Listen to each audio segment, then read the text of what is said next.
எல்லோருக்கும் வணக்கம். தேசாந்திரி YouTube channel சார்பாக தயாரிக்கப்படுகிற கதை பயணி தொடரில் உங்களை சந்திக்கிறதில் மகிழ்ச்சி அடைகிறேன். இந்த தொடருக்கு தொடர்ந்து நீங்கள் தந்து வரக்கூடிய ஆதரவுக்கு முதல்ல நான் நன்றி தெரிவிச்சுக்கிறேன். கதைகளை பற்றி பேசுகிறது, கதைகளை படிக்கிறது, கதைகளை பகிர்ந்து கொள்வது அப்படிங்கிறது ஒரு இலக்கிய செயல்பாடு. அதை நானும் முன்னெடுக்கிறேன், நீங்களும் முன்னெடுக்கிறேங்கிற முறையில் இந்த தொடர் நாம் இணைந்து வாசிப்பதற்கான ஒரு தூண்டுதலாக இருக்கணும்னு நான் விரும்புகிறேன்.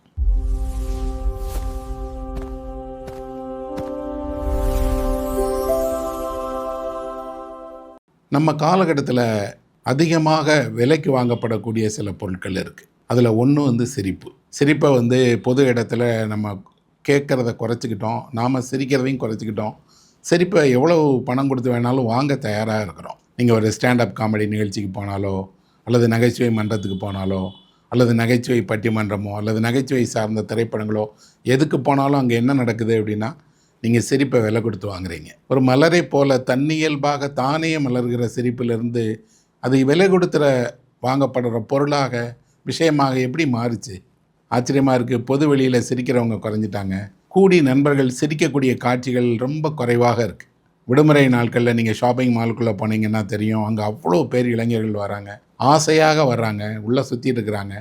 கூடி சிரிக்கக்கூடியவர்கள் ரொம்ப குறைவு. அதில் மிச்சம் எல்லார் கையிலையும் ஃபோன் இருக்குது. எல்லோரும் தீவிரமான முகத்தோட, கவலை தோய்ந்த முகத்தோட, எதையோ யோசனைகளோடையே அந்த மாலுக்குள்ளே சுற்றிட்டுருக்காங்க, வேடிக்கை பார்க்குறாங்க, அல்லது ஏதோ ஒரு வெற்று அரட்டை அடிச்சிட்டு இருக்கிறாங்க. சிரிப்பு அப்படிங்கிறது ஒரு இளமையினுடைய அடையாளம். சிரிப்பை ஏன் ஒரு சமூகம் இவ்வளோ குறைவாக பயன்படுத்திகிட்டே இருக்குது அல்லது வெளிப்படுத்திக்கிட்டே இருக்குது? ஒரு 2-3 வாரங்களுக்கு முன்பாக ஒரு காஃபி ஷாப்புக்கு நண்பர்களை சந்திக்கிறதுக்காக சென்றிருந்தேன். பழைய நண்பர்கள் எல்லாரும் ஒன்று கூடின உடனே பழைய விஷயங்கள், அப்போ நடந்த சில சம்பவங்கள் எல்லாம் பேசி சிரிச்சிட்டு இருந்தோம். அதில் ஒரு நண்பர் ரொம்ப சத்தமாக சிரித்தார். அவரால் சிரிப்பை அடக்க முடியலை. அவர் சிரிப்பை வெளிப்படுத்தின விதம் எல்லாரையும் தொத்திக்கிடுச்சு. நாங்கள் எல்லாருமே அவர் சிரிக்கிறதால உந்துதலாகி சிரித்தோம். அப்போ 2 மேஜைகள் தள்ளி அமர்ந்திருந்த ஒருவர் எழுந்து என் நண்பரை பார்த்து கோபமாக சொன்னார், இங்கெல்லாம் சிரிக்கக்கூடாது, கொஞ்சம் அமைதியாக இருங்க அப்படின்னு. நண்பருக்கு புரியலை, நம்ம சிரிக்கிறது இவருக்கு என்ன பண்ணுது அப்படின்னு. அவர் கேட்டார், நாங்கள் சிரிக்கிறது உங்களை என்ன சார் பண்ணுது அப்படின்னா, தொந்தரவு பண்ணுது அப்படிங்கிறார். சிரிப்பு ஒரு தொந்தரவு பண்ணோம் அப்படிங்கக்கூடியது உண்மை. ஆனால் ஏன் அவரை சிரிப்பு தொந்தரவு பண்ணுது? அவர்கிட்ட சிரிப்பு இல்லையா, அல்லது இன்னொருவர் சிரிப்பு அவர் விரும்பலையானா? அவர் சொல்கிறாரு, சிரிக்கிறது உங்கள் வீட்டுக்குள்ளாடி சிரிச்சிக்கலாம், பொது வெளியில் சிரிக்கக்கூடாது அப்படின்னு. அப்படி எந்த காஃபி ஷாப்லையும் எந்த ரூலும் இல்லையே அப்படின்னு நண்பர் சொன்னார். அதற்கு அவர் சொன்னார், இருக்கலாம் சார், அப்படி எழுதிலாம் போட முடியாது, ஆனால் பொது இடத்துல அப்படி நடந்துக்கிறது தான் நாகரீகம் அப்படின்னார். ஒரு மனிதன் பொது இடத்துல உரத்து சிரிக்கக்கூடாதுங்கிறது நாகரீகமற்ற செயல் அப்படின்னு நம்ம சொன்னோன்னா அதை விட அபத்தம் வேறு ஒன்றுமே இல்லை. சிரிப்பை எதுக்கு கட்டுப்படுத்திக்கணும்? சிரிப்புக்கு ஏன் இவ்வளவு தடை போடணும்? நிஜத்தில் சிரிப்பால் மனது புண்பட்டவங்க, சிரிப்பை வெறுக்கிறவங்க, சிரிப்பை ஏற்றுக்கொள்ளாதவங்க, சிரிக்க மறந்தவர்கள், சிரிப்பை தவிர்ப்பவர்கள் அப்படின்னு நிறைய பேர் வாழ்கிற காலத்தில் இருக்குது. என் நண்பர் திருப்பி அடுத்த முறை நாங்கள் ஏதோ சொல்ல ஆரம்பித்தோடனே அவர் சொல்கிறாரு, சிரிக்க வேணாம், நாம் எல்லோரும் சிரித்தோம் அப்படின்னா இந்த காஃபி ஷாப்லேருந்து நம்மளை வெளியே அனுப்பிடுவாங்க, நாம் சிரிக்கிறதுக்காக எங்கேயாவது போகலாம் அப்படின்னார். இப்போ உடனே இன்னொரு நண்பர் கேட்டார், அப்படி சிரிக்கிறதுக்கு ஒரு இடம் சொல்லுங்கள், அங்கே போகலாம் அப்படின்னு. இவ்வளோ பெரிய நகரத்தில் சிரிக்கிறதுக்கான இடம் எது? எந்த இடத்துக்கு போனால் நீங்கள் உங்கள் மனம் விட்டு சிரிக்கலாம்? பெரிய கடற்கரையிலையா, பூங்காலையா, அல்லது பொது வெளியில் இருக்கக்கூடிய ஏதான ஒரு ரயில்வே மைதானத்திலே, எங்கே போனால் நீங்கள் சிரிக்கலாம்?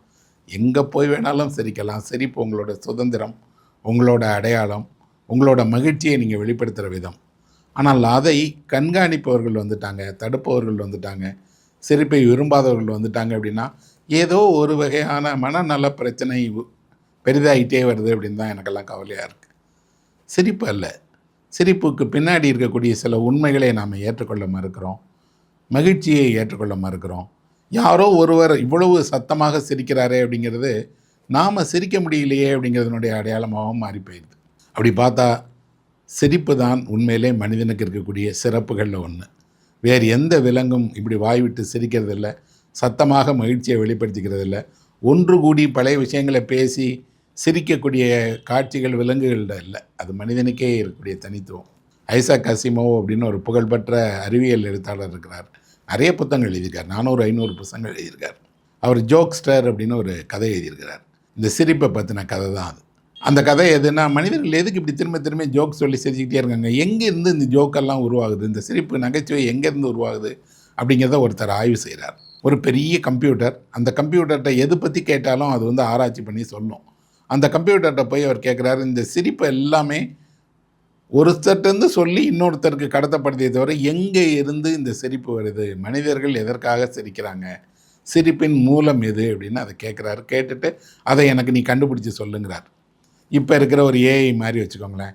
இவர் எழுதினது இப்போ ஏஐ காலத்தில் இல்லை, ரொம்ப முன்னாடி எழுதினார். அன்றைக்கி அப்போ ஒரு எந்திரம் வந்துடுச்சதா அவர் கற்பனை பண்ணிக்கிறார். அதை சொல்லுது, அதை ஆராய்ச்சி பண்ணிவிட்டு 2 முடிவுகளை சொல்லுது. சிரிப்பு அப்படிங்கக்கூடியது மனிதர்களுக்கு மட்டுமே இருக்கக்கூடியது. மனிதனை கடவுள் உருவாக்குகிற நேரத்தில் விலங்குகளிடமிருந்து அவனை வித்தியாசப்படுத்துறதுக்காக மனிதனுக்கு ஒரு நகைச்சுவையை சொன்னார்.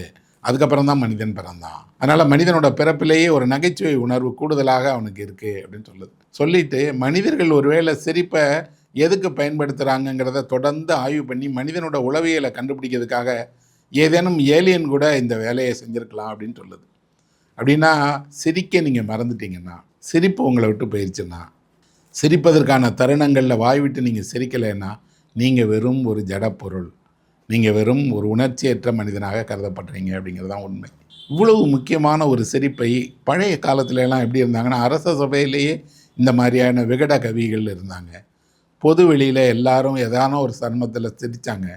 ஒவ்வொரு வீட்லேயுமே ஒவ்வொரு குடும்பத்துலேயுமே யாரோ ஒருத்தரை பார்த்தா, அவர் வந்தால், அவர் பேசினா எல்லாரும் சிரிப்பாங்க. நண்பர்கள் மத்தியில் எப்பவும் அப்படி எல்லாரையும் மகிழ்ச்சிப்படுத்துகிற ஜோக் சொல்லி சிரிக்க வைக்கக்கூடிய ஒருத்தர் இருப்பார். நாங்கள் கல்லூரி நாட்கள்ல எல்லாம் அங்கே இருக்கக்கூடிய கேன்டீனுக்கு போனால், கேன்டீனில் ஒருத்தரை சுற்றி ஒரு 20 பேர் உட்காந்துருப்பாங்க. அவர் மாறி மாறி மாறி ஜோக் சொல்லிகிட்டே இருப்பார். அந்த ஜோக்கெல்லாம் அவருக்கு யாராவது சொன்னாங்களா? எப்படி தெரிஞ்சுக்கிட்டாரு? எப்படி மனதிலேருந்து உடனே சொல்கிறாரு அப்படின்னு ஆச்சரியமாக இருக்கும். ஆனால் சிரிப்பு அலை ஓயாது. அப்படியே தன்னை சுற்றி ஒரு மகிழ்ச்சியினுடைய அலையை பரவ விடுறவரை போல் அவர் ஜோக் சொல்லிகிட்டே இருப்பார். பெரும்பான்மையான நகைச்சுவை நடிகர்கள், நகைச்சுவையை பேசுகிறவர்களுடைய சொந்த வாழ்க்கை அப்படின்னு பார்த்திங்கன்னா, அது துயரமானதாக தான் இருக்கும். கண்ணீர் நிரம்பியதாக தான் இருக்கும். வெளியே அந்த துயரத்தை காட்டிக்கிடாதவங்களாக இருப்பாங்க. நகைச்சுவை நடிகர்கள் வந்து கோமாளிகளை போன்றவங்க. அவங்களோட வேதனை உலகத்துக்கு தெரியாது. ஆனால் அவங்க எல்லாரையும் மகிழ்ச்சிப்படுத்துகிறாங்க. அப்படி தான் நாங்கள் கல்லூரி கேன்டீனில் பார்த்த எல்லாரையும் சிரிக்க வைத்த நபர் இயல்பில் ரொம்ப தனிமையானவர், கஷ்டப்படக்கூடியவர், சைக்கிளில் கல்லூரிக்கு வந்துட்டு போகக்கூடியவர். ஆனால் மனம் முழுவதுமே மற்றவர்களை மகிழ்ச்சிப்படுத்துறதுக்கான ஜோக் இருக்குது. ஏன் ஜோக் கேட்டால் நம்ம சிரிக்கிறோம் அப்படின்னா, ஜோக் என்ன பண்ணுது அப்படின்னா வேறுபாடுகளை முதல்ல இல்லாமல் பண்ணுது.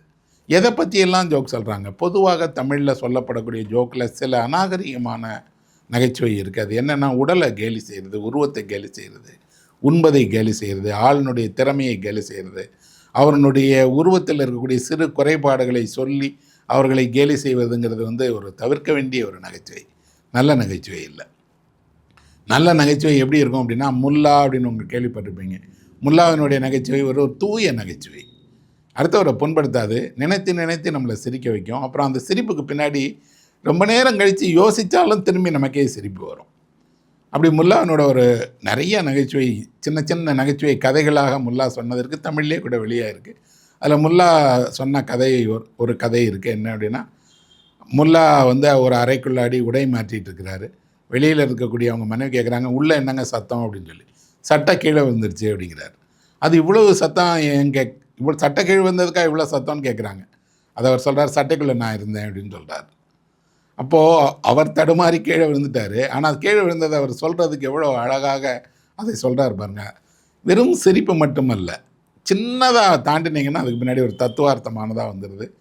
பெரிய நகைச்சுவை நடிகர்கள், நகைச்சுவையாளர்கள் தான் பெரிய தத்துவவாதியாகவும் ஞானத்தை தெரிந்தவர்களாகவும் ஞான மொழிகளை பேசுகிறவர்களாகவும் இருந்திருக்கிறாங்க. வரலாற்றில் பார்த்தா நிறைய நகைச்சுவையாளர்கள் அப்படி ஒரு பெரிய சிந்தனையாளர்களாக இருந்ததையும் நம்ம காண முடியுது. கேரளாவில் வைக்கம் முகமது பஷீர் இருக்கார், பெரிய எழுத்தாளர். அவரை பற்றி இப்படி நிறைய நகைச்சுவை கதைகள் சொல்கிறாங்க. அதில் ஒரு நகைச்சுவை கதை, அவர் ஒரு புத்தக கடை வச்சுருந்தார். ஒவ்வொரு நாளும் பஷீர் வந்து தன் கடைக்கு வரும்போது கொடையோடு வருவார். ஏன்னா அங்கே அடிக்கடி மழை பெய்யும் இல்லையா. கடையினுடைய வாசலில் வச்சுட்டு உள்ளே போய் வந்து வியாபாரம் பண்ணிட்டு இருப்பார். ஒரு முறை அவர் கடைக்கு வந்த வாடிக்கையாளர் பஷீரோட கொடையை எடுத்துக்கிட்டு ரோட்டில் நடந்து போகிறத பார்க்குறாரு. பஷீர் பின்னாடியே ஓடி போய் அவர் முதுகில் தட்டி, நீங்கள் பஷீரா அப்படின்னு கேட்குறாரு. அந்த ஆள் இல்லையே அப்படிங்கினோடனே, உங்கள் கையில் வச்சுருக்கிறது பஷீரோட கொடை அப்படின்னு சொல்கிறார். அதாவது மறதியில் எடுத்துகிட்டு போன ஒரு பொருளை நினைவுபடுத்துறதுக்கு எவ்வளோ ஒரு அசலான நகைச்சுவையை வெளிப்படுத்துகிறார் பாருங்கள். தமிழ்நாட்டிலே கூட மேடை பேச்சாளர்களில் சிலர் ரொம்ப இயல்பாக நகைச்சுவையை வெளிப்படுத்துவாங்க. அதிலும் பேராசிரியர்களாக இருக்கக்கூடியவங்க சொற்பொழிவாளர்களாகும்போது அவர்கள் வெளிப்படுத்துகிற நகைச்சுவை புண்படுத்தாத நகைச்சுவை. கேட்டு சிரிப்பதோடு வந்து என்ன அப்படின்னா, நம்ம நினைக்கும் போதும் சிரிக்கக்கூடியது. அதில் ஞானசம்பந்தம் ஐயா அவர்களை எனக்கு பிடிக்கும். அவர் பட்டிமன்றங்களில் சொல்லப்படக்கூடிய நகைச்சுவைகள், அவர் டெலிவிஷனில் வந்து வேறு வேறு உரை நிகழ்த்தும் போது தன்னியல்பாக சொல்லுகிற நகைச்சுவையை பார்த்தீங்கன்னா தெரியும். அவர் மனதில் இருந்து அந்த நகைச்சுவையை அழகாக சொல்கிறார். அவர் சொன்ன ஒரு நகைச்சுவை என்ன அப்படின்னா, பழைய திரைப்படங்கள்ல எல்லாம் துணை நடிகர்களுக்கு அப்புறம் ஒரு கார்டு போடுவாங்க அப்படின்னா, மற்றும் பலர் அப்படின்னு.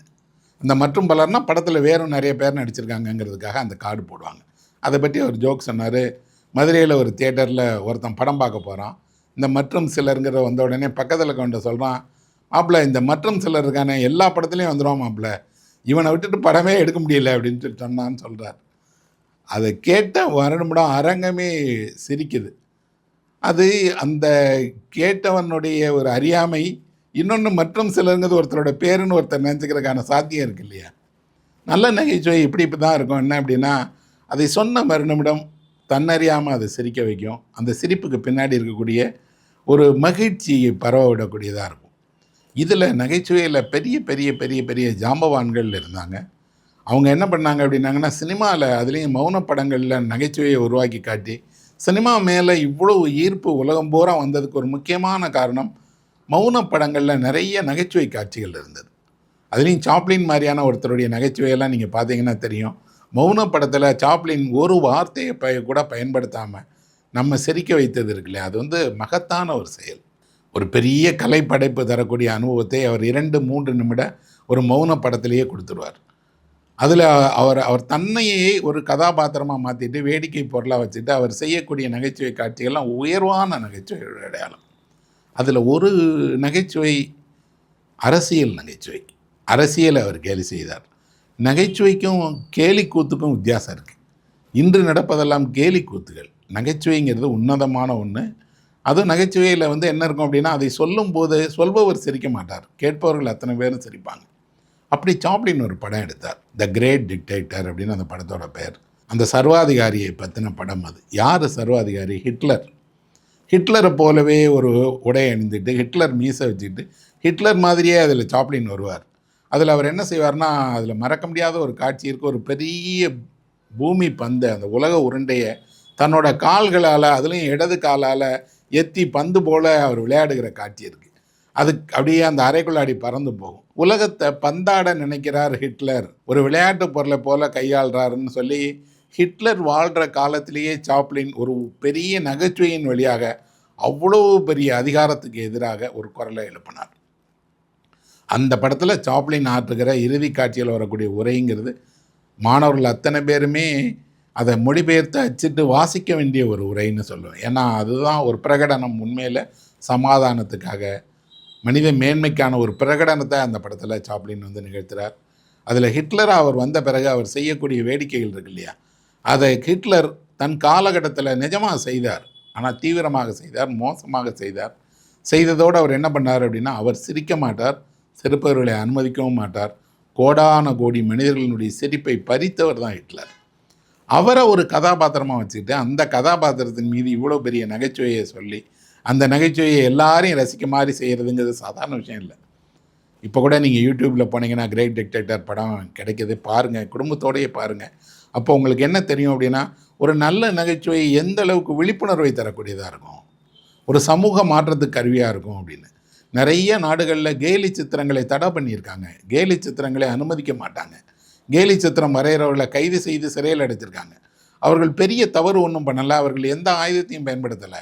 ஆனால் ஒரு கோட் ஓவியத்தின் வழியாகவே அதிகாரத்தை கேலி செய்தாங்க இல்லையா, அதை தவிர்த்துக்கிட முடியாதுங்கிறாங்க. அந்த பணியைத்தான் சாப்ளின் வந்து தன்னோட திரைப்படத்தில் பண்ணார். சாப்ளின் இந்த ஹிட்லரை வேடிக்கையாக பண்ணார். இதனோட தீவிரமான ஒரு பகுதியை லூயி பிராண்டலோ எழுதியிருக்கிறார்.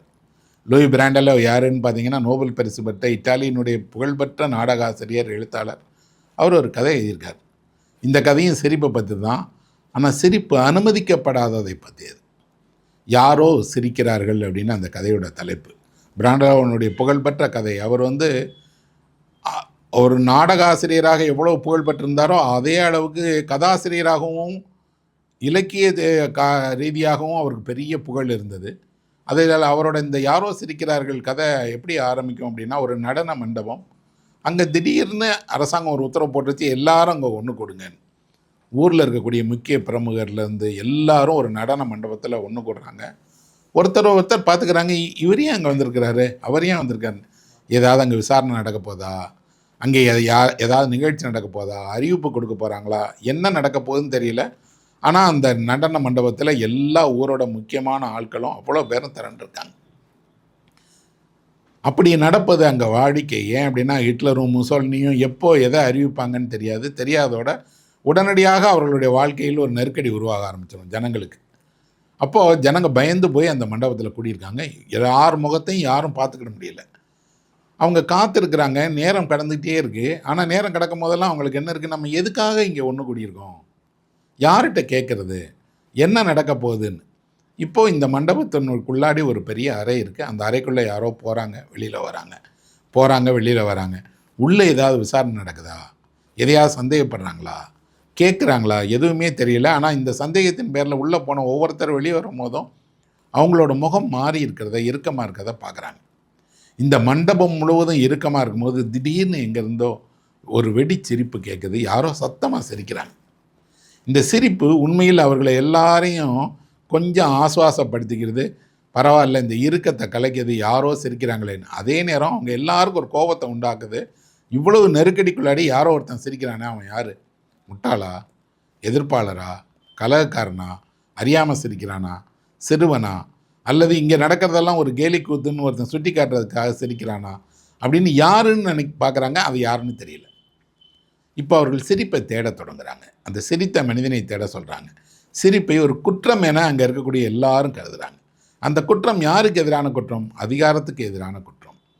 ஒரு அதிகாரம் உத்தரவு போட்டு எல்லாரையும் ஒரு விசாரணைக்கு வர சொன்ன இடத்துல யாரோ ஒருத்தன் அந்த விசாரணையெல்லாம் ஒன்றுமே இல்லைன்னு சிரிக்கிறானே, அதை எப்படி அனுமதிக்கிறது? அவன் உண்மையிலே இந்த அதிகாரத்துக்கு எதிராக தான் சிரித்தானா, எதுக்கு சிரித்தான் தெரியாது. ஆனால் சிரித்த மனிதன் யாராக இருக்கும்னு பரஸ்பரம் ஒருத்தர் சந்தேகப்படுறாங்க, கண்டுபிடிச்சு காட்டி கொடுக்கணும்னு விரும்புகிறாங்க. இன்னொன்று, சிரித்தவன் தண்டிக்கப்படணும்னு நினைக்கிறாங்க. எந்த சிரிப்பு எல்லோரையும் ஆறுதல் படுத்துறதாக இருக்கோ அதே சிரிப்பை கொண்டு எல்லோரும் அதை தண்டிக்கணும்னு நினைக்கிறாங்க. தண்டிக்கிறதோட அந்த மனிதனை காட்டி கொடுத்தணும்னு பார்க்குறாங்க. எவ்வளவு வினோதமாக இருக்குது பாருங்கள் மனிதனோட நெருக்கடி நிலை. அவனுக்கு ஒரு பிரச்சனைனா அந்த பிரச்சனையை சந்திக்க முடியாட்டா அதுக்கு உதவி செய்யக்கூடிய, அதை நெகிழ்ச்சிப்படுத்தக்கூடிய, எளிதாக அதை கடந்து செல்லக்கூடிய ஒரு சிரிப்பு தேவைப்படுது. ஆனால் அந்த சிரிக்கிற மனுஷன் வேண்டான்னு நினைக்கிறாங்க. கொஞ்ச நேரத்தில் இந்த சிரிப்பு இன்னொருவரிடம் பரவக்கூடுமோங்கிற சந்தேகம் வருது. ஒருத்தன் சிரித்ததை பார்த்தா கட்டாயம் இன்னொருத்தன் சிரிப்பான். தனி நபர்களாக சிரித்தால் ஒருவேளை தண்டிக்கப்படும் அப்படின்னாங்கன்னா எல்லாரும் ஒன்று கூடி சிரிப்பாங்க. அப்போ ஒரு 8 பேரோ 10 பேரோ திடீர்னு ஒரு கூட்டமாக சிரிக்க ஆரம்பிச்சிட்டாங்கன்னா அது எதிர்ப்பாக கலகமாக மாறிடும் இல்லையா? அதை அனுமதிக்க போகிறோமா இல்லையான்னு. ஒன்று கூடிய மனிதர்களே ஒருவருக்கொருவர் சிரிப்பை அடக்குவர்களாகவும் சிரிப்பு தேவைப்படுவர்களாகவும் எப்படி மாறுறாங்க? அதிகாரம் என்ன செய்யும் அப்படின்னா சிரிப்பதை கூட கட்டுப்படுத்துறதோட தன்னியல்பாக நடக்கக்கூடிய நிகழ்வுகளுக்கு கூட இடமில்லை என்று சொல்லும். அதைத்தான் பிராண்டலோ சொல்ல வர்றார்.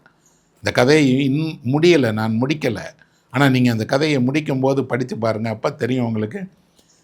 ஒரு பாசிசம் அல்லது ஒரு நாசியினுடைய காலகட்டத்தில் ஒடுக்குமுறை எந்த அளவுக்கு இருந்தது அப்படின்னா, இந்த கதையில் வரக்கூடிய ஒரு சிறுமி தன்னை அறியாமல் சிரிப்பா, அதை பிடிக்காது. கூட்டமாக சிரிப்பார்கள், அதை பிடிக்காது. அப்போ யாரோ சிரிக்கிறார்கள்ங்கிறது ஒரு அடையாளம், யாரோ சிரிக்கிறார்கள்ங்கிறது ஒரு வெளிப்பாடு. யாருக்கு எதிராக சிரிக்கிறார்கள், யாரை பார்த்து சிரிக்கிறார்கள், எதற்காக சிரிக்கிறார்கள், எதை தாண்டுவதற்காக சிரிக்கிறார்கள், எதை கடந்து செல்ல இந்த சிரிப்பு உருவாகிறது அப்படின்னு அடுக்கடுக்கா கேள்விகள் விரிஞ்சு போயிட்டே இருக்கு. அப்படின்னா சிரிப்பை நாம் கட்டுப்படுத்தவே முடியாது. நம்மளோட கிராமப்புற கதைகளில் பார்த்திங்கன்னா நிறைய கதைகள் எல்லாரையும் கேலி செய்யக்கூடிய கதைகள். அந்த கதைகளை சொன்னவர்களும் கேட்டவர்களும் ஒன்று கூடி சிரிப்பாங்க. கிராமத்துல எல்லாம் ஒரு பாவை கூத்து நடக்குது அப்படின்னாலோ, அல்லது ஒரு கிராமத்தில் கோமாளி வந்து நாடகத்தில் வேடிக்கை செய்தாலோ ஊரே சிரிக்கும். அந்த சிரிப்பு அவர்களை ஆரோக்கியமாக வைத்துக் கொள்வதற்கு, அவர்களுடைய மனதை தூய்மைப்படுத்துவதற்கு, அவர்களுடைய ஒவ்வொரு நாளினுடைய கஷ்டங்களையும் தாண்டி செல்வதற்கு ஒரு பாலம் போல, ஒரு துணைக்கு போல அந்த சிரிப்பு மாறுறதை நான் பார்த்துருக்குறேன்.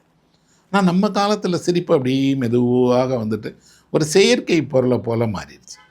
நிறைய நேரங்களில் அவங்க சிரிக்க வைக்க முயற்சிக்கிறாங்க, யாரும் சிரிக்க மாட்டேங்கிறாங்க.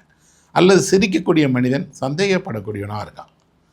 உண்மையில் சிரிப்பு என்பது நம்மால் வெளிப்படுத்தப்படுற ஒன்று தானே தவிர இதுவரை வரையறை செய்யப்படவே முடியாதது. எதுக்கெல்லாம் சிரிக்கலாம், எதுக்கெல்லாம் சிரிக்கக்கூடாது, எப்போ சிரிக்கலாம், எப்போ சிரிக்கக்கூடாது, எவ்வளவு சிரிக்கலாம், எவ்வளவு சிரிக்கக்கூடாது, எல்லாவற்றையும் பண்பாடு தீர்மானிக்கிறது. சில பண்பாட்டில் சில இடங்களில் சிரிப்பது ஒரு அநாகரிகம், தவறு, தண்டிக்கப்படக்கூடிய குற்றம். அதே போல் ஆண் சிரிப்பதுக்கும் பெண் சிரிப்பதுக்கும் வேறுபாடு இருக்குது. பொண்ணுன்னா எப்படி சிரிக்கணும், எப்போ சிரிக்கணும், ஏன் சிரிக்கணும் அப்படிங்கிறதுக்கெல்லாம் வரையறைகள் இருக்குது. அப்படின்னா சிரிப்பு வெறும் சிரிப்பு அல்ல. அதே நேரம் ஒருவர் சிரிக்க தொடங்கி ஒரு குறிப்பிட்ட நிமிடத்துக்குள் சிரிப்பை முடிக்காவிட்டால் அது கொஞ்சம் கொஞ்சமாக அச்சமாக தொடங்கும். இந்த உலகத்திலேயே அச்சுறுத்தக்கூடிய, அதிலும் எதிரில் இருக்கக்கூடியவரை திகைக்க வைக்கக்கூடிய, பயமுறுத்தக்கூடிய ஒரு விஷயம் இருக்குது அப்படின்னா அது சிரிப்பை தொடர்ந்துக்கிட்டே இருக்கதான். நீங்கள் வாய் மூடாமல் சிரிச்சிட்டே இருங்க, சத்தமாக சிரிச்சிட்டே இருங்க. 1 நிமிடம், 2 நிமிடம், 3 நிமிடம், 5, 10, 20 நிமிடங்களுக்கு மேல் நீங்கள் நீண்ட ஒரு சிரிப்பை கொண்டால் பக்கத்தில் இருக்கவங்களாம் தெரித்து ஓடிடுவாங்க, பயப்பட ஆரம்பிச்சிடுவாங்க. அவர்களுக்கு ஏதோ மனப்பிரச்சனை இருக்குது, பித்தாகி விட்டார்கள்னு நினைப்பாங்க. அப்போ சிரிப்பு தன்னுடைய அளவை கடந்து விட்டால் அது அச்சம். சிரிக்கக்கூடிய தெய்வங்கள் எல்லாமே என்ன இருக்குது அப்படின்னீங்கன்னா ஒரு குறிப்பிட்ட அளவில் தான் அந்த சிரிப்பை வெளிப்படுத்துது. புன்முறுவல் தான் அது, உச்ச சிரிப்பு அல்ல. உச்ச சிரிப்பு என்ன செய்யும் அப்படின்னா தெய்வம் சன்னதம் கொண்டு ஆடும்போது அது ஒரு பேய் சிரிப்பை சிரிக்கும். அந்த சிரிப்பு எல்லோரையும் கலங்கடிக்கக்கூடிய சிரிப்பு. அப்படின்னா ஒரு சமூகத்தில் சிரிப்புக்கு நிறைய இடம் இருக்குது. சிரிப்பை குறித்து இன்றைக்கி இருக்கக்கூடிய எல்லா துறைகளும் ஆய்வு செய்கிறாங்க. குறிப்பாக பண்பாட்டு ஆய்வுகளில், மொழியியல் ஆய்வுகளில், இலக்கியம் சார்ந்ததுக்குள்ளாடி சிரிப்பு எப்படி இருக்குங்கிறதுக்கு நிறைய ஆய்வுகள் இருக்குது. இதில் ஒரு பெரிய பேராசிரியர் உலகத்தளவில் முக்கியமானவராக இருக்கார். அவர் பேர் ஜிசாக் அப்படின்னு. இந்த ஜிசாக் என்ன பண்ணுறார், ஜோக்ஸ் அப்படின்னு ஒரு புத்தகம் போட்டிருக்கார்.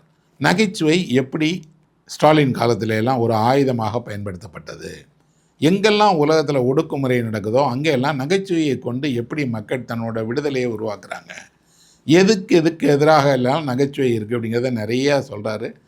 ஜிசாக்குடைய நகைச்சுவைகள் படிக்க அவ்வளோ சுவாரஸ்யமாக இருக்கும். நம்ம ஊரில் கூட நீங்கள் கேள்விப்பட்டிருப்பீங்க, குஷ்வந்த் சிங் நிறைய நகைச்சுவைகளை சொல்லுவார், எழுதியிருக்கிறாரு. அவர் அதை பாப்புலரான ஒரு மீடியமாக மாற்றி பத்திரிகைகளில் நகைச்சுவைக்குன்னு தனி பக்கம் ஒதுக்குனாங்களே, அப்படி ஆங்கில இதழ்களில் ஒதுக்கி அதில் நிறைய எழுதினவர். ஜிசாக்கருடைய நகைச்சுவை பெரும்பாலும் அரசியல் நகைச்சுவைகள். அதில் எனக்கு பிடித்தமான ஒரு நகைச்சுவை ஒன்று இருக்குது. அது என்னென்னா, சைபீரியாவுக்கு ஸ்டாலினோட காலகட்டத்தில் தண்டிக்கப்பட்டவர்கள் எல்லாம் சைபீரியாவுக்கு அனுப்பப்பட்டுருவாங்க. அங்கே ஒரு கொடுஞ்சிறையில் தான் அவர்களோட வாழ்க்கை இருக்கணும். அங்கேயே நடக்கக்கூடியது எதையுமே உலகத்துக்கு தெரியப்படுத்தக்கூடாது. அப்படி ஒருத்தரை சைபீரியாவுக்கு அனுப்பிடுறாங்க. அவர் சைபீரியாவுக்கு போகும்போதே சொல்கிறார், நண்பனே, நான் அங்கேருந்து உண்மையை உனக்கு கடிதம் எழுத முடியாது. அதனால் நான் என்ன பண்ணுறேன் அப்படின்னா, நீல நிற மையில் எழுதினேன் அப்படின்னா அதெல்லாம் பொய், சிவப்பு நிற மையில் எழுதினேன்னா அதெல்லாம் உண்மை. இனிமேல் நான் எழுதுகிற கடிதத்தில் நீங்கள் நான் என்ன மையை பயன்படுத்தியிருக்கேங்கிறத வச்சுக்கிட்டு அந்த வரிகள் மட்டும் உண்மைன்னு எடுத்துக்கணும்னு சொல்லி அவர் சைபீரியாவுக்கு போகிறார். ஒரு சில மாதங்களுக்கு அப்புறம் சைபீரியாவிலேருந்து அவருடைய நண்பருக்கு ஒரு கடிதம் வருது. அந்த கடிதம் நீல மையில் எழுதப்பட்டிருக்கு. இங்கே வாழ்க்கை ரொம்ப சந்தோஷமாக இருக்குது, எல்லா வேலையும் அருமையாக சாப்பாடு கொடுக்குறாங்க, எல்லாரும் இனிமையாக நடத்துகிறாங்க அப்படின்னு. இந்த நீல நிற மையில் எழுதப்பட்டதெல்லாம் பொய் தானே. அதனால் அந்த நண்பரும் நினைக்கிறார் இதெல்லாம் பொய் தான் அப்படின்னு. அதில் ஒரு வரி கூடுதலாக இருக்குது, என்னென்னா, இங்கே சிவப்பு மை கிடைக்கவே இல்லை அப்படின்னு. அப்படின்னா பாருங்கள், அதில் மறைமுகமாக என்ன சொல்லிடுறாருன்னா, உலகம் உண்மையை வெளிப்படுத்துவதற்கு ஒரு சிவப்பு மையை அடையாளப்படுத்துகிறது. ஆனால் சிவப்பு மை தடை பண்ணப்பட்ட இடத்துல எங்கேருந்து போய் சிவப்பு மை எடுப்பீங்க? டக்குன்னு சிரிக்கிற நகைச்சுவை இல்லை, ஆனால் ஆழ்ந்து யோசித்தா தெரியும் என்னென்னா எந்த அளவுக்கு அதிகாரத்தினுடைய கைகள் நீளக்கூடியது அப்படிங்கிறத பற்றின ஜிசாக்கோட நகைச்சுவை இது. ஹிட்லரோட காலகட்டத்தில் சிரிக்கவே இல்லைங்கிறத தாண்டி ஹிட்லரே வாழ்நாளெல்லாம் இந்த சிரிக்கக்கூடியவர்களை பக்கத்தில் வைத்துக்கொள்ளவும் இல்லை. அவர்களிடமிருந்து நகைச்சுவையான விஷயங்களை தெரிஞ்சு கொள்ளலை. அவர் எப்போவுமே ஒரே விஷயத்திலேயே இருந்ததோடு அவரை உலகம் முழுவதையும் தன் ஆட்சியின் கீழ் கொண்டு பெரும் சர்வாதிகாரியாக நடக்கணும்னு விரும்பினார் இல்லையா. அப்போ அவருக்கு அதுக்கு சிரிப்பு தான் அவருக்கு தடையாக இருந்தது. எங்காவது ஊர்வலத்திலேயோ கூட்டத்திலேயோ தனிப்பட்ட அவருடைய சந்திப்பின் போதோ யாரும் சிரிச்சிடக்கூடாதுங்கிற ஒரு கட்டுப்பாடு இருந்தது. அதை விதியாகவும் வச்சுருந்தாங்க. ஹிட்லரை சந்தித்தவர்கள் ஹிட்லர் நானும் சேர்ந்து சிரித்தோங்கிற குறிப்பை எழுதினதே கிடையாது. அந்த ஹிட்லரை பற்றி ஒரு திரைப்படம் ஜெர்மனியில் வெளியாயிருக்கு. லுக் ஹூ இஸ் பேக் அப்படின்னு ஒரு ஜெர்மனிய திரைப்படம். இது ஹிட்லர் திரும்பி வர்றதை பற்றின படம். 2014 எடுக்கப்பட்ட ஒரு திரைப்படம். ஹிட்லர் வந்து எப்படியெல்லாம் இந்த காலத்துக்கு வந்தார்னா நடந்துக்கிடுவாருங்கிறத பற்றி ரொம்ப வேடிக்கையாக சொல்லப்படுகிற ஒரு திரைப்படம். அந்த திரைப்படத்தில் ஹிட்லர் சாகலை, ரொம்ப காலம் கழித்து திரும்ப உயிரோடு வராரு, திரும்பி வந்து மக்களை திரும்ப சந்திக்கிறாருன்னு சொல்கிற படம் அது. இப்போது ஹிட்லர் திரும்பி வந்தால் ஹிட்லரை உலகம் எப்படி பார்க்கும் அப்படிங்கிறது தான் அந்த திரைப்படத்தினுடைய மைய கரு. அந்த படத்தில் ஹிட்லர் திரும்பி வரும்போது பார்த்திங்கன்னா, ஹிட்லர் என்ன பண்ணுறாரு அப்படின்னிங்கன்னா, இந்த கால மாற்றத்தில் ஜெர்மனி என்னெல்லாம் மாறிடுச்சுங்கிறது அவருக்கு தெரியலை. அவர் காலத்தில் இல்லாத டெலிவிஷன் வந்துருச்சு, கார் வந்துருச்சு, நவீன வாழ்க்கை வந்துருச்சு. ஜனங்க எல்லாம் டெமோக்ரஸி அப்படிங்கக்கூடிய ஜனநாயகத்துக்குள்ளே வந்துட்டாங்கங்கிறத ஹிட்லரால் தாங்க முடியல. அந்த ஹிட்லர் ஒரு தொலைக்காட்சி நிகழ்ச்சியில் கலந்துக்கிட்டு புகழ்பெற்று திரும்பவும் ஒரு ஹிட்லரோட ஆட்சியை உருவாக்குறதுக்கு என்ன செய்கிறாருங்கிறத பற்றின படம் அது. ஹிட்லருங்கிறது ஒரு பிம்பம் தானே, அந்த பிம்பம் அழியாத ஒரு பிம்பம். உலகத்தினுடைய மிக மோசமான மனிதராக சித்தரிக்கப்படக்கூடிய ஹிட்லர் என்னெல்லாம் மனித துயரங்களை உருவாக்குனார், வன்கொலைகளை செய்தாருங்கிறத வரலாறு அவ்வளோ எளிதாக மறந்துறார். இதில் வரக்கூடிய ஹிட்லர் எந்த நேரத்திலும் திரும்ப தோன்றக்கூடிய ஒருவர் அப்படிங்கிறதாக இந்த படம் சொல்லுது. அந்த யார் திரும்பி வந்திருக்காங்க, திரும்பி வந்தவர் யார் அப்படின்னு பார்த்தீங்கன்னா ஹிட்லர். அந்த திரும்பி வந்த இடம் என்னென்னா, கோமாலேருந்து திரும்பி இந்த நவீன வாழ்க்கைக்கு வந்துட்டார். வந்தவர் எல்லோரையும் சிரிக்க வைக்கக்கூடிய ஒரு அரங்கத்தில் அவர் போய் நின்றுட்டு தன்னோட பிரச்சாரத்தை மேற்கொள்வார். ஹிட்லர் மணிக்கணக்காக பேசக்கூடியவர். அதுலேயும் அந்த பேச்சில் மக்களை எல்லோரையும் கட்டி போட்டு அவர்களை தூண்டி ஒரு எழுச்சியை உருவாக்கக்கூடிய பேச்சாளர்னு சொல்கிறாங்க. இந்த படத்துலையும் அப்படி தான் பண்ணுவார். அவர் வேடிக்கையாகத்தான் பேசுகிறார், ஆனால் அந்த பேச்சு ஜனங்களை எழுச்சி கொள்ள வைக்கிது. அப்படின்னா ஒரு வேடிக்கை பேச்சு பின்னாடி ஒரு காரணம் இருக்குது. அந்த காரணம் அதிகாரத்தை கைப்பற்றுவதற்கான காரணங்கிறதையும் படம் சொல்லுது. அப்போ சிரிப்பின் பின்னாடி இருக்கக்கூடிய இந்த வரலாற்றை, சிரிக்க மறந்த தலைமுறைகளை, சிரிப்பு தேவை அப்படின்னாலும் அந்த சிரிப்பை நாம் பயன்படுத்தலை அப்படிங்கிறத கொண்ட இந்த உலகத்தை மாற்றணும் அல்லது சரி செய்யணும் அப்படின்னா சிரிப்பை பரவ விடணும். தமிழ் சினிமாவில் ரொம்ப அரிய நல்ல நகைச்சுவை நடிகர்கள் இருந்தாங்க. ஒவ்வொருத்தருக்கும் ஒவ்வொரு வகையான சிரிப்பு இருக்கும். நீங்கள் பழைய சபாபதின்னு ஒரு திரைப்படம் இருக்குது, இப்போ கூட கருப்பு வெள்ளையில் அந்த படம் கிடைக்கிது. அந்த படத்தை பாருங்கள். அந்த படத்தில் வரக்கூடிய நகைச்சுவை எல்லாம் ஒரு தலைமுறையினுடைய நகைச்சுவை. எது போன்ற ஒரு வேடிக்கை விஷயங்களை அந்த காலத்தில் ரசித்தாங்க, எப்படி நடித்தாங்க. அதில் நியூஸ் பேப்பர் படிக்கக்கூடிய ஒரு காட்சி இருக்குது.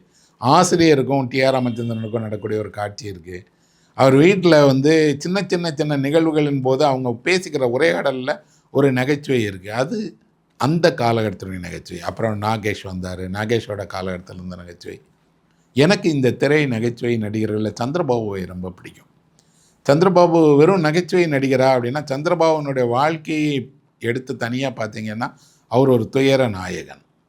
அவர் ஒரு நகைச்சுவையை கொண்ட மனிதர் அல்ல. ஆனால் காட்சிகளில் சினிமாவில் அவர் வெளிப்படுத்தின நகைச்சுவை தனி பாணி. அவர் வந்து அவரோட தன்னோட உடலை கொண்டே நடிக்கக்கூடிய ஒரு நடிகர். அவர் பேச்சிலையும் சரி, பாட்டுலையும் சரி, அவருக்குன்னு ஒரு பாணி கொண்ட ரொம்ப வித்தியாசமான ஒரு நடிகர்.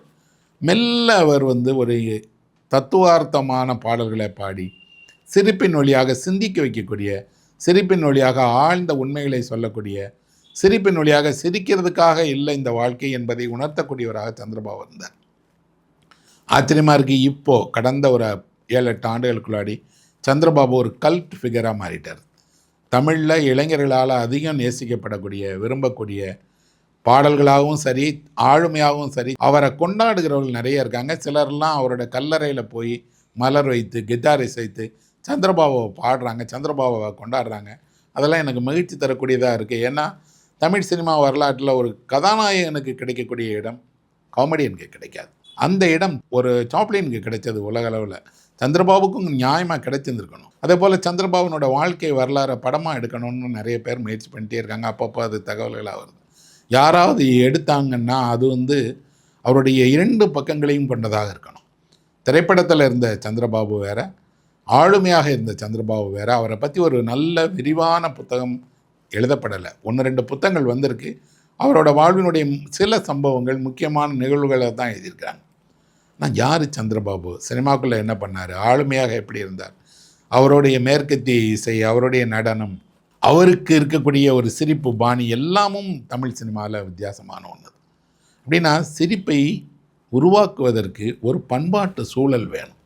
குறிப்பாக கிராமப்புற விழாக்களில் எல்லாத்துலேயும் அந்த பண்பாடு கொஞ்சம் இந்த சூழலை உருவாக்குகிற பண்பாடாக இருந்தது.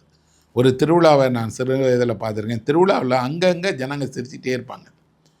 அந்த சிரிப்பு எல்லாம் ஏதோ ஒருத்தர் கேலி செய்து அது வந்து பரஸ்பர உரிமையால் சொல்லிக்கிடக்கூடிய கேலிகளாக இருந்தாலும் கூட சிரிப்பு பரவுறதை பார்த்துருக்கேன். இன்றைக்கு பெரிய விழாக்களின் போதெல்லாம் மௌனமாக இருக்கிறோம். பெரிய அரங்கில் கூடும்போதெல்லாம் வாயை மூடிக்கிட்டே இருக்கிறோம். மறந்து போய் கூட ஒரு குழந்தை கூட சிரிக்கிறதை நம்ம ஏற்றுக்கொள்ள முடியாதவர்களாக இருக்கிறோம். அப்படின்னா எங்கோ ஒரு இடத்துல ஒரு ஆழமான மன பிரச்சனை கொண்டவர்களாக நம்ம இருக்கிறோம். இலக்கியம் திரும்ப திரும்ப என்ன பண்ணுது அப்படின்னா, உயர்வான நகைச்சுவையின் வழியாக சில உண்மைகளை வெளிப்படுத்த விரும்புது. நல்ல இலக்கிய பிரதிகளை நீங்கள் படித்தீங்கன்னா ஆழ்ந்த அதுக்கு பின்னாடி இருக்கக்கூடிய நகைச்சுவையை உணர்வீங்க. முல்லாவோ தெனாலிராமனோ பீர்பாலோ வெறும் கதாபாத்திரங்கள் அல்ல. அவர்கள் சொன்ன பேசிய விஷயங்கள் எல்லாமே வெறும் கேலிக்கானதும் அல்ல. ஒரு உண்மையை நகைச்சுவையின் வழியாக கொடுக்குறாங்க. இதை அந்த காலகட்டத்தில் இருந்த மன்னர்கள் புரிந்துருக்கிறாங்க, அதிகாரத்தில் இருந்தவர்கள் புரிந்திருக்கிறாங்க. பெரும்பாலும் நான் அறிந்தவரை நகைச்சுவையாளர்கள் தண்டிக்கப்பட்டதில்லை. வெளியேற்றப்பட்டிருக்கிறாங்க, சிறைப்படுத்தப்பட்டிருக்கிறாங்க. ஆனால் அவர்கள் மிக மோசமாக தண்டிக்கப்பட்டு மரணத்தை தழுவியதாக நான் படித்ததில்லை. அப்படின்னா நகைச்சுவை நடிகர்களிடம் எங்கோ ஒரு ஆழ்ந்த உண்மையை புரிந்து கொள்ளக்கூடிய ஒரு ஞானியினுடைய மனப்பக்குவமும் இருக்குது, குழந்தைகளினுடைய வெகுளித்தனமும் இருக்குது, இளைஞனுடைய உற்சாகமும் இருக்குது. சார்லி சாப்ளினை, பஸ்டர் கீட்டனை நமக்கு நல்லா தெரியும். ஏன்னா அவருடைய படங்கள் எல்லா இடங்கள்லையும் திரையிடப்பட்டிருக்காங்க. அவருக்கு நிகரான உலகளவில் புகழ்பெற்ற இன்னொரு நகைச்சுவை நடிகர் இருக்கார்.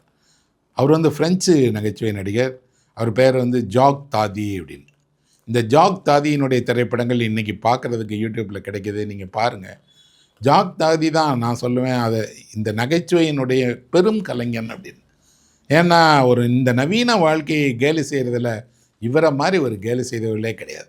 ஒரு சாலையில் திடீர்னு டிராஃபிக் பிரச்சனை ஆகி வாகனங்கள் ஒன்றோட ஒன்று மோதிக்கிறது இருக்கு இல்லையா, அதை ஒரு பேலே டான்ஸ் மாதிரி படத்தில் எடுத்துருப்பார். ஒரு காரும் இன்னொரு காரும் பின்னாடி வந்து எப்படி மோதிக்கிடும், ரெண்டு சின்ன சின்ன விஷயங்களுக்கு நடுவில் நடக்கக்கூடியது இருக்குன்னு வெறுமனா சாலையை கடக்கிறாங்கல்ல. இந்த கடக்கிறதுக்குள்ளாடி தாதியினுடைய நகைச்சுவை எவ்வளோ நல்லாயிருக்கும். இவருடைய மை அங்கிள் அப்படின்னு ஒரு திரைப்படம் இருக்குது, கட்டாயம் எல்லோரும் பார்க்கணுங்கிற திரைப்படம். உயர்வான நகைச்சுவை எப்படி இருக்கும், ஒருத்தரால் சிரிக்க வைக்கிறதுக்கு எவ்வளவு சத்தம் இல்லாமல் சிரிக்க வைக்க முடியும் அப்படிங்கிறதுக்கு இந்த படம் ஒரு உதாரணம். அவரோட ப்ளே டைம் அப்படின்னு ஒரு படம் இருக்குது. அதில் வரக்கூடிய காட்சிகள் எல்லாம் உலகத்தினுடைய திரைப்பட பள்ளிகளில் பாடமாக படிக்கிறாங்க. தாதிக்கு என்ன இருக்கும் அப்படின்னா, அவர் ஒரு நகைச்சுவையை வெளிப்படுத்தும் போது குறைவான சொற்களை கொண்டு சின்ன சின்ன நிகழ்ச்சிகளை ரொம்ப அழகாக படமாக்குவார். அதை கலை அனுபவமாக மாற்றிடுவார். சாதாரணமாக நமக்கு ஒரு எல்லாருக்கும் தெரிஞ்சதற்கு ஒருத்தர் சிகரெட் லைட்டரை எடுத்து சிகரெட்டை பற்ற வைப்பான். இந்த சிகரெட்டை லைட்டரை எடுத்து பற்ற வைக்கிறதுக்குள்ளாடி அவர் செய்கிற காமெடி இருக்கு இல்லையா, அதெல்லாம் எக்ஸ்ட்ராடினரி. ஒரு வீட்டுக்குள்ளே தாதி நுழையிறாரு, வாசலில் ஒரு செயற்கை நீரூற்று வச்சுருக்கிறாங்க. இது வந்து ரிமோட்டில் கண்ட்ரோல் ஆகக்கூடிய நீரூற்று. முக்கியமானவங்க வந்தாங்கன்னா அந்த நீரூற்று ரொம்ப உயரத்துக்கு போகும், பிறகு தானே போயிடும். அதில் ரிப்பேர் ஆகி இவர் வீட்டுக்குள்ளே நுழையிற நேரம் அந்த நீரூற்று மேலேயும் கீழேயும் போயிட்டே வந்துக்கிட்டே இருக்கும். ஒரு வார்த்தை கூட தாதி வந்து பேச மாட்டார், நடந்து தான் போவார். ஆனால் அரங்கமே சிரித்து உருளும். இப்போ கூட அவருடைய எல்லா படங்களும் நல்ல ப்ளூரேயில் கிடைக்கிது, நல்ல வடிவத்தில் பார்க்குறதுக்கு கிடைக்கிது. நாம் பார்க்க வேண்டிய, கொண்டாட வேண்டிய திரைக்கலைஞரில் முக்கியமான ஆள் வந்து ஜாக் தாதி. நம் காலகட்டத்தில் நிறைய பேர் புத்தகம் படிக்கலை, இலக்கியம் படிக்கலை, அல்லது வேண்டாம் அப்படின்னு நினைக்கிறோன்னா அதுக்கு அவர்கள் சொல்லுகிற காரணங்களில் முக்கியமான காரணம் என்ன சார், எப்போ பார்த்தாலும் சீரியஸாக எழுதுறீங்க, ஒரே கஷ்டத்தை பற்றியும் துயரத்தை பற்றியும் பிரச்சனைகளை பற்றியுமா இருக்குது, வாய் விட்டு சிரிக்கிற மாதிரி எதுவும் எழுதவே மாட்டிங்களா அப்படின்னா, வாய் விட்டு சிரிக்கிற மாதிரியாக நம்ம வாழ்க்கை இல்லை. இன்னொன்று, சிரிப்பு தன்னியல்பாக வரக்கூடிய ஒன்று. முன்னாடிலாம் ஜோக் புஸ்தகம் நிறைய விற்கும். ஜோக் புஸ்தகத்தை வாங்கி ஜோக் சொல்லுவாங்க. ட்ரெயினில் எல்லாம் நீங்கள் வந்தீங்க அப்படின்னா எதில் இருக்கக்கூடிய சார் நான் ஒரு ஜோக் சொல்லட்டுமா சார் அப்படின்லாம் சொல்லுவார். இன்றைக்கி அது போயிடுச்சு. அது வெறும் பண்பாட்டு மாற்றத்தால் அல்ல. ஜோக் அப்படிங்கிறதோடைய இடம் என்ன, ஜோக்குங்கிற வடிவம் என்னங்கிறத மாறிடுச்சு. ஆனால் மனதுக்குள்ளாடி அந்த ஆசை போகவே இல்லை. இப்போ கூட ஏதேனும் ஒரு தொலைக்காட்சி நிகழ்ச்சி வெறும் நல்ல நகைச்சுவையை மையமாக கொண்டால் அது பெரிய வெற்றி அடையுது. ஸ்டாண்டப் காமெடியன் சிலர்லாம் உலக அளவில் பெரிய புகழ் பெறுறாங்க அப்படின்னா அவர்கள் சொல்லை கொண்டு ஒரு விளையாட்டை நிகழ்த்துறாங்க. மொழியை கொண்டு மொழி வழியாகவே ஒரு நகைச்சுவையை உருவாக்குறாங்க. உடலை கொண்டு ஒரு பக்கம் உருவாக்குறாங்கன்னா மொழியை கொண்டு இவர்கள் உருவாக்குறாங்க. ரெண்டுமே சமதளத்தில் முக்கியமானதுன்னு தான் நினைப்பேன். எழுத்தில் அசலான நகைச்சுவையை வெளிப்படுத்தின பெரும் கலைஞர்கள் இருக்காங்க, பெரும் எழுத்தாளர்கள் இருக்காங்க. அவர்கள் ஒரு காலகட்டத்தால் மட்டும் இல்லை, தொடர்ந்தும் வாசிக்கப்பட்டாங்க. காலம் மாறும்போது நகைச்சுவை மாறிச்சில்லை, இவங்ககிட்ட மாறலை. அப்படின்னா ஒரு நல்ல ஆரோக்கியமான நகைச்சுவை என்பது என்ன அப்படின்னா நம்மளோட மனதிற்கும் நம்மளோட பண்பாட்டுக்கும் முக்கியமானதுன்னு நான் நினைப்பேன். நகைச்சுவையை நாம் சிரிக்கிறதோட சிரிக்கிற ஒரு மகிழ்ச்சியை உண்டாக்குகிற பண்பாட்டு சூழலையும் நாம் உருவாக்கணும்னு விரும்புவேன். நன்றி நண்பர்களே, இன்னொரு தொடரில் சந்திக்கலாம். மகிழ்ச்சி.